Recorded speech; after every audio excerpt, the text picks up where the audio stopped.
Salut frère, comment tu vas? Bien, et toi? Oui, à fond. Comment tu es fatigué là? Tu as travaillé aujourd'hui? Bon, je te bug, je n'ai pas dormi. Je suis rentré à quelle heure? Je suis rentré le matin à 7 heures et je suis allé composer aux environs de 10 heures. D'accord, très bien. Donc voyons que tu as pu faire ton boulot, ton job, tu es rentré, tu as allé composer. Sauf que dernièrement, on a été, ce qui nous a fait t'appeler, c'est parce qu'on vous a vu en train de vous discuter, de vous chamailler sur un des lives de c'était un TikToker qui parlait de la Russie, comme quoi c'est pas évident de venir, vivre, fréquenter, sans sortir même en Russie. Par rapport à cette question, c'est la raison pour laquelle on vous a interpellé pour dire, ok, voilà, essayez un peu de nous en dire plus, parce que vous avez parlé derrière un écran. Mais bon, on aimerait vraiment entendre de vivre voix que vous puissiez nous expliquer comment ça se fait. Bien, comment est-ce que vous pouvez vous expliquer le fait que vous pensez que c'est pas évident de vivre, étudier et s'en sortir en Russie, s'il vous plaît?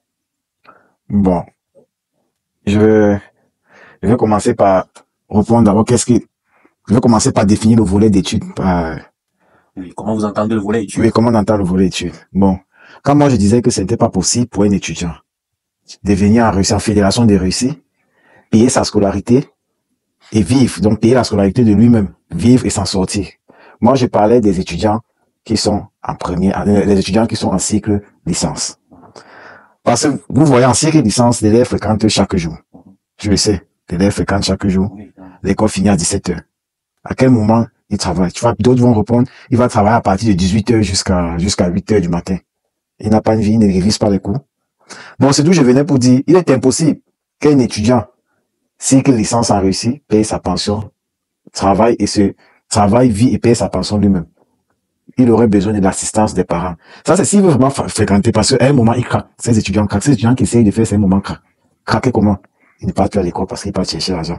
Mais là, vraiment, ils ne fréquentent pas. Et moi, quand je parle d'études, je ne parle pas des étudiants de cours du soir. Pour moi, ce sont des déserteurs, entre parenthèses, comme une de nos confrères disait pas dans les TikTok. Moi, ce sont des déserteurs. Pourquoi? Les élèves du cours du soir, pour moi, je ne considère pas ça d'abord comme école. Parce que, pour moi, mon avis personnel, c'est quoi? Un étudiant qui dit s'en sortir en Russie, payer sa pension lui-même, jusqu'alors, d'autres personnes disaient dans le panel qu'ils envoient même encore l'argent au pays. Pour moi, ce sont les élèves qui font les cours du soir. Et personnellement, je ne considère pas les cours du soir comme un diplôme. Ne nous mentons pas. Si demain, je crée mon entreprise, un étudiant de la Russie rentre au Cameroun et il demande à travailler dans mon entreprise, je constate qu'il faisait les cours du soir. Je ne peux pas travailler avec lui, sérieusement. Je préfère travailler avec quelqu'un qui a fréquenté au Cameroun. J'explique pourquoi les cours du soir, ce n'est pas l'école. Bon, vous voyez, les cours du soir, on fréquente 2 fois.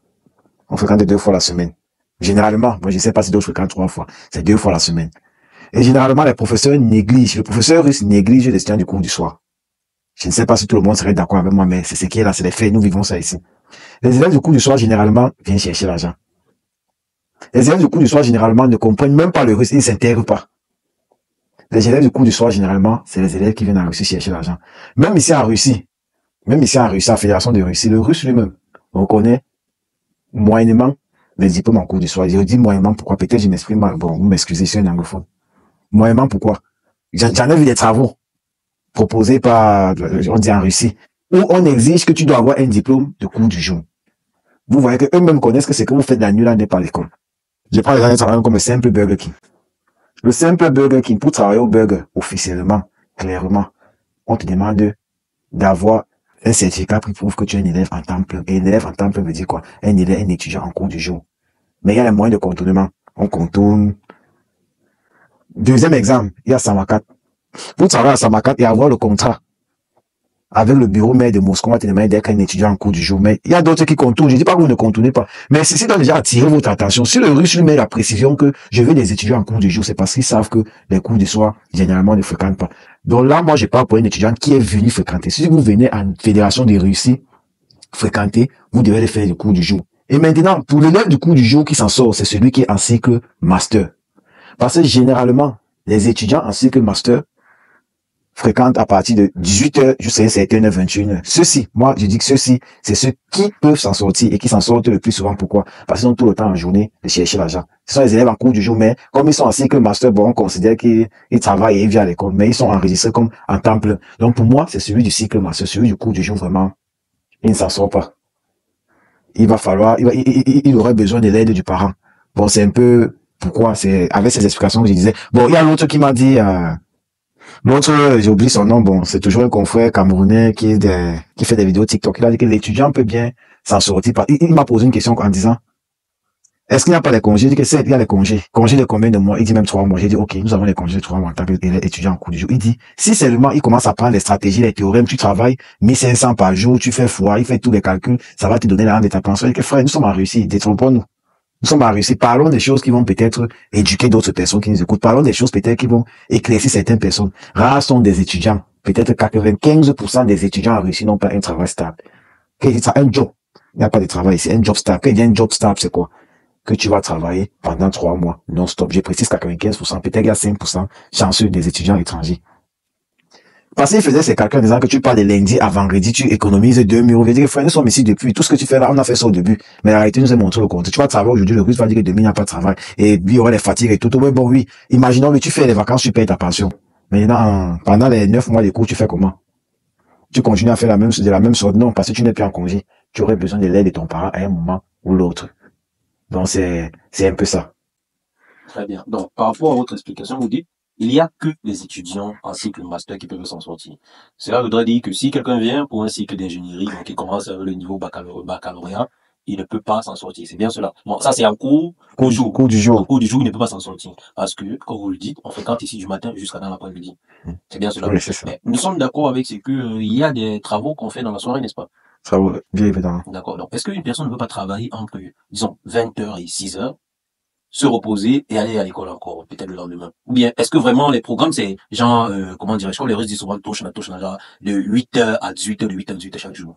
Bon. Un programme pareil. En Parce que première, je sais qu'à l'université, ce que je pense, à l'université quand même, il y a des programmes qui sont assez flexibles. C'est pas tout le monde qui fréquente, sauf peut-être les médecins. bon, pour un étudiant étranger qui est dans un pays étranger avec une langue étrangère, à quel moment, je prends d'abord du vélo, le volet, vous avez dit que tu rentres de l'école, tu travailles de telle heure, vous avez dit quelle heure? Peut-être de 20h à 6h. 20h à 6h. Tu apprends à quelle heure? Ça prend à quelle heure? Oui. Tu apprends tes leçons à quelle heure? C'est vrai que c'est, bon, c'est pour cela que je demandais par rapport aussi au programme, en fait. Tu apprends tes leçons à quelle heure? La langue, tu ne peux pas me dire que tu as appris la langue pendant la passe. En première année, si tous nous sommes d'accord on ne peut pas vraiment comprendre le cours que le professeur explique en classe. Ça, c'est impossible. Donc, détrompez, on ne vous mente pas. Tu ne peux pas faire seulement la passe fac et tu arrives en première année, tu me dis que le professeur explique, tu comprends zéro. Donc, le temps que tu dis que tu vas aller travailler la nuit, c'est le temps que tu bûches, tu essaies de faire la traduction de tes cours et tu assimiles le cours. Justement parce que tu es venu pour étudier, tu vas acquérir la connaissance. Il te faut ce temps pour étudier. D'accord, très bien. Ok, donc ça veut dire quand même, jusqu'ici, la seule personne qui peut étudier, selon vous, ce sont les personnes en cycle master. Et les personnes qui font les cours du soir, en tant qu'appelés déserteurs, comme vous avez dit. Les déserteurs, ils ne viennent même pas fréquenter cela. D'accord, c'est bien. Mais bon, toujours est-il que toute personne qui décide de venir en Russie, qui a dit, ok, voilà, je vais en Russie, peut-être pour les études, parce qu'il y en a, il faut qu'on soit clair, beaucoup parmi les Africains qui sortent de nos pays, on a assez fréquenté. Je me dis, pour ces personnes-là qui nous ont contactés, pour qui contactent l'agence, le pays travail l'agence, quand ils nous contactent, ils nous disent, voilà, on a assez fréquenté le pays, on veut sortir se chercher. Donc, je pense que c'est peut-être dans ces alternatives-là, peut-être, qu'ils ont pris ces différents volets. Mais bon, comme vous l'avez dit, c'est vrai quand même qu'on essaie de voir vraiment la réalité des choses. C'est pas très évident. Mais eux aussi, un truc que j'aimerais un peu savoir, mais est-ce que c'est seulement à l'école qu'on apprend la langue russe? Vu que, d'après ce que je sais, d'après les doyens qu'on a interviewés sur ce même canal, la plupart nous disent que c'est avec la pratique qu'on apprend la langue russe. Mais est-ce que c'est seulement à l'école qu'on peut apprendre la langue russe, selon vous? Non, bon, je ne peux pas dire que c'est seulement à l'école qu'on apprend la langue russe, mais les bases se font à l'école. Si tu veux peut-être causer russe, la base, ça se donne en classe. Quoique toutes ces bases ont été faites en première année, en pas de fac, comme on dit. Bon, en pas de fac, bon, je vais te prendre un exemple. Je vais te parler d'un exemple, mais bon, je prends les réserves de tel nom. Dans ma ville, il y a deux catégories de personnes, deux catégories d'anciens. Les anciens, peut-être, qui ont appris, les anciens qui causent le maté ruski. Ils croient que c'est le russe. Et certains anciens qui causent le russe. C'est pas le maths. Nous connaissons la différence entre les deux. Bon, je prends cette différence pour dire quoi. Celui qui part à l'école, il apprend le russe dans le cadre éducationnel. Dans le cadre en classe, il cause avec des amis russes. Si tu es en cours du jour, vous avez des cours en amphi. Tu peux pas me dire que chaque jour, tu vas partir en classe, tu ne go pas un mois, il y a 365 jours. Et les anciens, pendant peut-être 200 jours de classe, tu retiens 2 mots par jour. Ça fait combien de mots que tu retiens l'année? Et ça qui se font peut-être dans les cadres des cours. Tu retiens. Et dans un cadre universitaire, d'ici 2 à 3 ans, parce qu'on n'apprend pas le russe en une année. D'ici 2 à 3 ans, tu auras ton russe Quelqu'un ne peut pas me dire qu'on n'apprend pas le russe à l'école. Le russe, le bon russe s'apprend à l'école. Non, je n'ai pas dit qu'on n'apprend pas le russe à l'école. On apprend le russe certes à l'école, mais la majorité de certaines personnes ont encore un peu accentué cela dans la pratique en rue. Oui, dans la pratique en rue, avec des femmes, en jouant au ballon, en allant à l'église, ouais, les rencarts. Oui, bon, c'est le quotidien de tout étudiant. En tant qu'étudiant, toi, tu peux avoir ta petite amie russe, vous partez Gouliade, tu peux avoir tes amis, vous partez jouer au ballon. Tout ça, c'est complémentaire, bon. Mais l'école, c'est la base. C'est à l'école qu'on t'apprend les padièges. Comment, tu comprends quand il dit padièges. Dans la rue, on doit jamais t'apprendre les padièges. Tu vas juste connaître, parler comme ça. Et parler comme ça, bon. Si tu veux peut-être t'asseoir, causer avec quelqu'un, bon, ça, on m'attendait du cause au maths et au ski. C'est ce qu'on nous apprend dans la rue. Mais le russe, parfaitement dit, c'est à l'école que tu prends la base et dans la pratique. Petite amie, église, club de football, un peu ça. On rappelle à tous ceux qui nous suivent que les padièges sont un peu, comment dirais-je, en français, ce sont les façons de dire, par exemple, le, là, en fait, comment articuler exactement certains mots, comment articuler exactement certaines phrases. Pourquoi on dit ceci, comme les compléments d'objet direct, les compléments d'objet indirect et tout cela. Donc ça, c'est en général un peu à quoi on voit les padièges en russe. Donc maintenant, pour vous, un étudiant qui vient pour se chercher, qu'il se dirige vers les cours du soir. Là-bas, vous n'avez pas de problème avec lui. S'il vient également pour se chercher, qu'il est bien étudié au pays, il vient donc s'orienter vers le master ici en cours du jour. Là, pour vous, ce sera un bon étudiant, mais quand même avec le journaliste là, comment est-ce que vous allez le considérer en fait? Bon, s'il doit conclure, c'est quoi? Peut-être un étudiant. Nous avons peut-être deux catégories d'étudiants en Russie. Je le répète. D'autres sont venus ici, ils ne sont pas venus pour étudier. Ils viennent se chercher, comme tu l'as bien dit.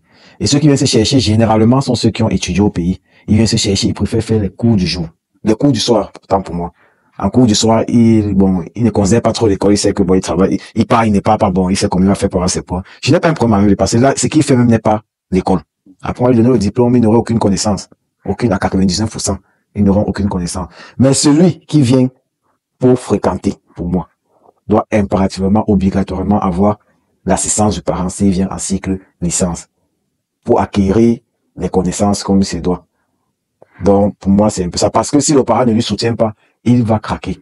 Il ne doit pas fréquenter. Bon, c'est comme j'ai dit, moi, personnellement, si demain au futur, j'ai une structure qui recrute et je vois quelqu'un qui vient poser à candidature, me dit peut-être qu'il est ingénieur en télécommunication de la Russie et diplômé d'une école de Russie, en Russie.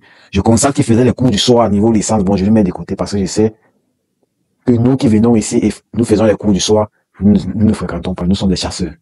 Ici, il a de très bonnes bases. Disons peut-être un gars qui a une licence dans son pays. Disons peut-être un licencié du Togo, du Bénin, de la Côte d'Ivoire, du Cameroun, qui a des licences, des certifications. Donc, il est appliqué à sa tâche. Il est arrivé en Russie, juste parce que, comme vous avez dit, il est venu se chercher. Il s'inscrit encore en cycle baccalauréat. Donc, baccalauréat, ceux qui comprennent pour baccalauréat. Il s'inscrit encore en cycle baccalauréat. Une fois qu'il est inscrit là-bas, il finit quand même avec les 4 ou 5 années qu'il aura à faire ici. Mais il a fait cela en cours du soir. Quand il arrive dans votre bureau, dans votre entreprise, et qu'il présente ce CV-là, comment est-ce que vous verrez cela? Bon, à la base, on avait une erreur, bon, commis, c'est quoi?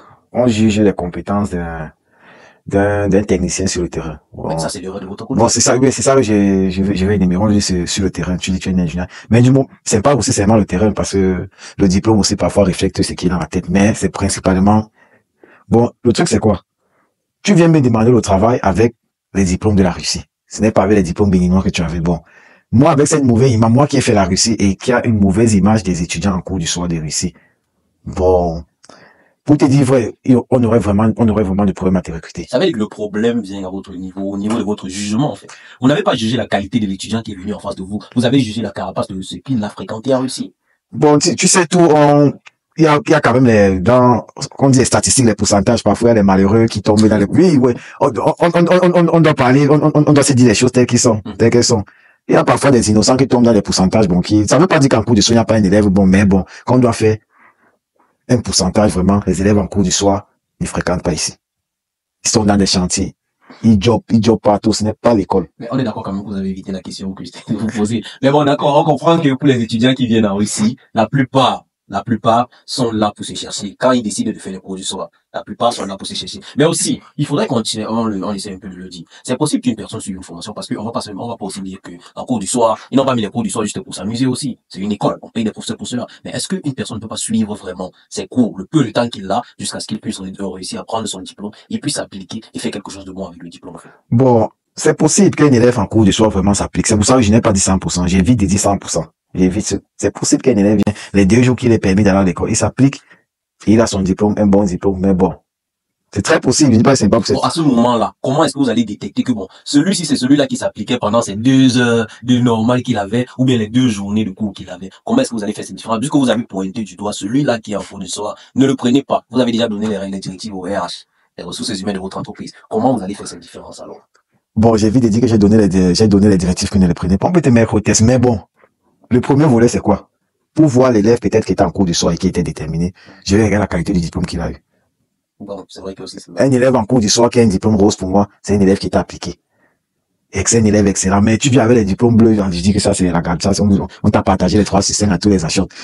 Les 3 sur 5 à tous les... Mais quand tu me ramènes un diplôme de compas, peut-être, il fait le bénéfice du deux que il a le diplôme rose, le diplôme rouge en cours du soir.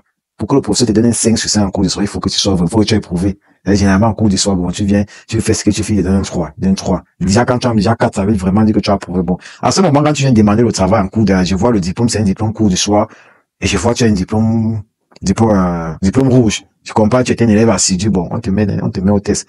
Même sans te mettre au test, compare, tu es quelqu'un qui a fréquenté. Et rares sont des étudiants en cours du soir en fédération des réussites qui ont des diplômes rouges. Ils sont là, mais bon, c'est une toute petite catégorie qui s'applique. Moi, en venant ici avec des devoirs au diplôme rouge, je vais me concentrer, bon, bon, la réalité nous prouve le contraire, bon. La réalité nous prouve le contraire. On comprend par là que vous faites exactement. Vous-même, vous faites quel style de cours? Je parle par rapport à l'expérience. Je parle par rapport à l'expérience. Bon, je parle par rapport à l'expérience, mais ça ne veut pas dire que je vais continuer dans cette volée, bon. L'année qui suit, je m'inscris en cours, après avoir peut-être vu les réalités en face. Je m'inscrirai en cours du jour, mes cycles master. Parce que j'ai une licence au pays en logistique et transport, un bachelor degré en logistique et transport. On certifie ça, moi, je fais, parce que, après tout, il faut chercher l'argent aussi, non?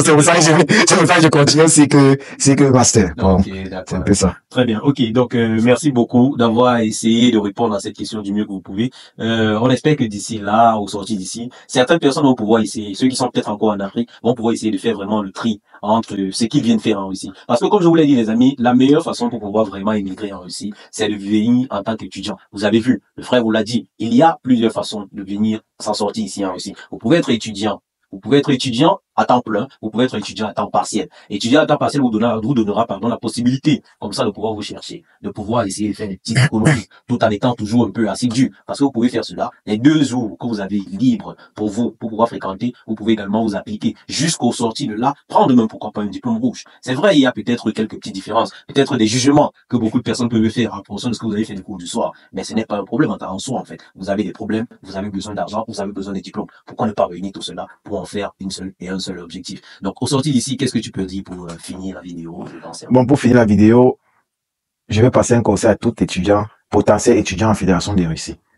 Les TikTokers qui vous vendent les rêves, quand vous voulez venir dans ce pays, on a un smartphone. Il y a les infos, toute l'information, c'est là à l'intérieur. Essayez d'abord de savoir où vous venez. Dites pas que je vais venir en Russie. D'autres viennent en Russie ne connaissent même pas la capitale de la Russie.